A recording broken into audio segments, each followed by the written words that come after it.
ওই কিছু দেখায়নি, কিচ্ছু দেখায়নি।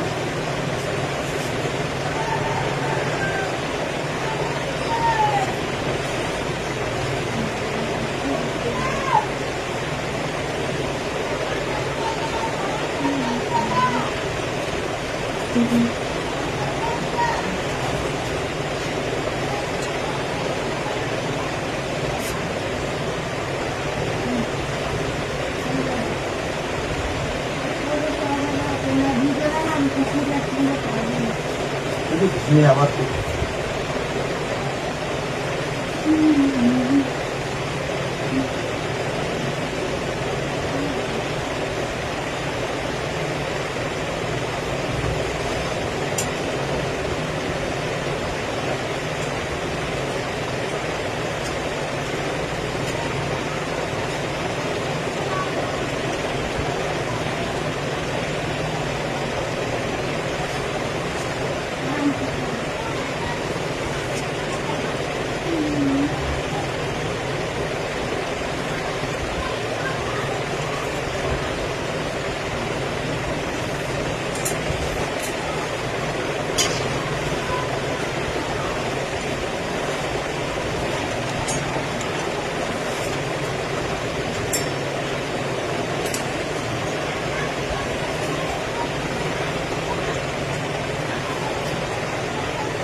তো বন্ধুরা দেখো, আমি মোটামুটি কমপ্লিট হয়ে গেছি। আর সত্যি কথা বলতে এই কদিন চিকিৎসা করতে পারিনি বলেই মানে প্রচণ্ড পরিমাণে আমার কোমরে ব্যথা হচ্ছে। কিন্তু কি করবো বলো, ভিডিও তো করতেই হবে, ব্যথা করুক যাই করুক ভিডিও করতে হবে। যতক্ষণ না আমি বিছানায় পড়ে গেছি, যতক্ষণ হাত পা চলছে। তো আমার একটাই উদ্দেশ্য ভিডিও করা। ক্যামেরাটা সোজা করে,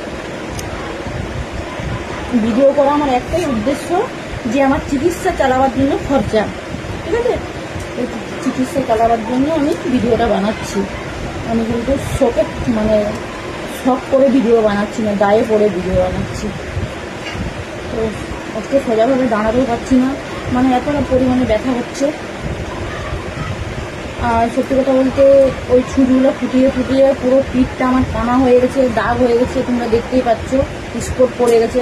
1.5 ঘন্টা ধরে ছুঁচ ফুটানো কি মুখের কথা, তার জন্য কিছুদিন বন্ধও রেখেছি। ভয়ও লাগছে যে ঘাটা হয়ে যায় নাকি, তার জন্য ওই কালো কালো স্পট পড়ে গেছে। তোমাদেরকে দেখাচ্ছি আমি, দেখো তোমরা দেখতেই পারে তোমরা অবশ্যই। দেখো কালো স্পট পড়ে গেছে, দেখতে পাচ্ছ? ওই ছুঁচ গেঁথে গেঁথে কালো স্পট পড়ে গেছে। ওই জন্য ভয়ে 2 দিন ছুঁচ বন্ধ রেখেছি। ছুঁচটার নাম হচ্ছে একুপাম। রে ছুঁচটার নাম হচ্ছে একুপাংচার। এখন না শুয়ে আর থাকতে পারে, আমি শুয়ে যাচ্ছি। থাকো, ব্যথা করছে।